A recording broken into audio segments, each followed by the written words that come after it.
Laksamana Kemalahayati. Ini orang Aceh. Dia Laksamana. Dan dalam sejarah naval, sejarah tentera laut sedunia, Laksamana Kemalahayati adalah Laksamana wanita yang pertama di dunia.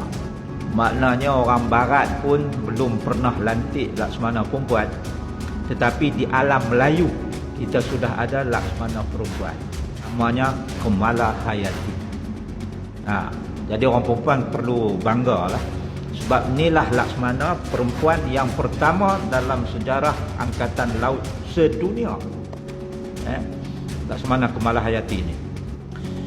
Nama penuh dia Kemalahayati binti Mahmud Shah bin Muhammad Said Shah bin Sultan Salahuddin Shah bin Sultan Ali Murayat Shah. Jadi dia ni daripada keturunan Sultan-Sultan Aceh juga. Ya.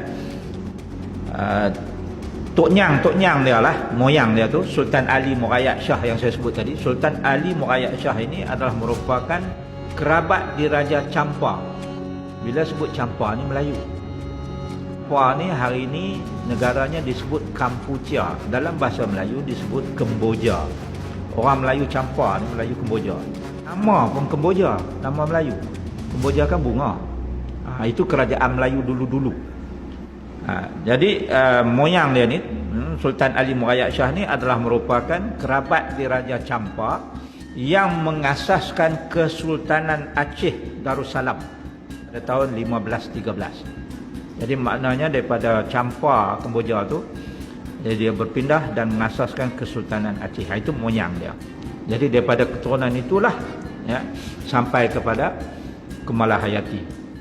Kemalahayati ini lahir pada tahun 1585. Dan kita sebut tadi nama-nama pak dia, tok wan dia, apa semua tu, semuanya adalah daripada keturunan pahlawan, pendekar dan juga Laksamana Aceh. Dia ni dari kecil lagi dia minat ketenteraan. Ni Kemalahayati ni kasar. Kalau lah ni orang kata tomboy lah kot, no? Dia jenis cita-cita dia nak pi maktab tentera. Jadi akhirnya oleh kerana minat sangat nak belajar ketenteraan, maka dihantarlah oleh bapa dia melanjutkan pelajarannya ke Ma'had Baitul Maqdis di Bandar Aceh. Bandar Aceh masa itu disebut Kota Raja. Dia masuk ke Ma'had Baitul Maqdis ni. Ma'had Baitul Maqdis ni selain daripada mengajar ilmu-ilmu agama, juga adalah tempat orang belajar ilmu ketenteraan. Jadi dia pergi belajar ilmu ketenteraan di situ. Ya. Dan tok guru yang mengajar itu adalah merupakan seorang panglima daripada Turki Osmaniyah yang bernama Pasha Hizir Reis. Jadi Turki masa itu mempunyai hubungan yang sangat baik dengan Aceh dan juga dengan Melaka. Jadi dia hantar panglima dia suruh jadi tok guru di Ma'had tu, mengajar ilmu ketenteraan di samping ilmu agama lah.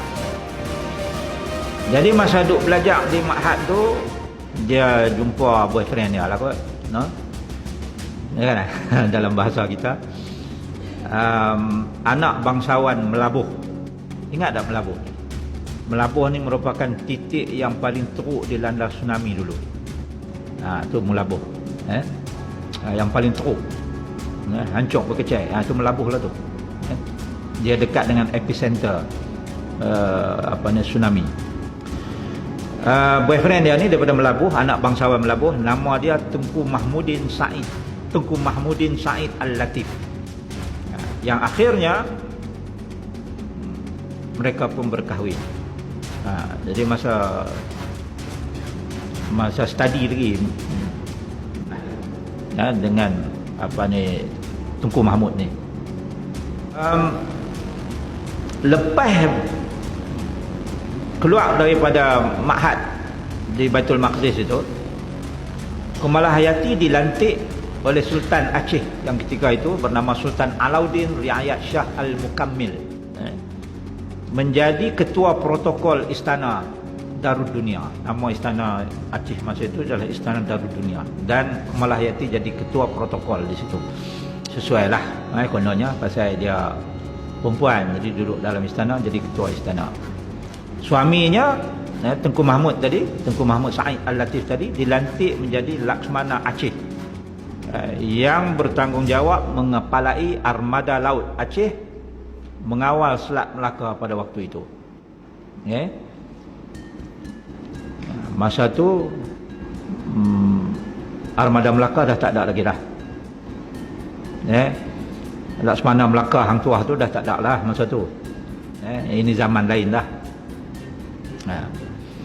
Jadi Aceh masa itu melaksanakan kesamarataan. Maknanya wanita pun boleh dilantik ke jawatan-jawatan tinggi. Nampak? Tu tahun 15 lebih tau. Orang putih ni yang dia duduk buat feminism, memperjuangkan kesamaan hak dan sebagainya, sebab dia orang tidak ada kesamaan hak di barat. Tu dia duduk berjuang. Kita dari dulu lagi, ini abad ke-16 sudah bagi jawatan tinggi.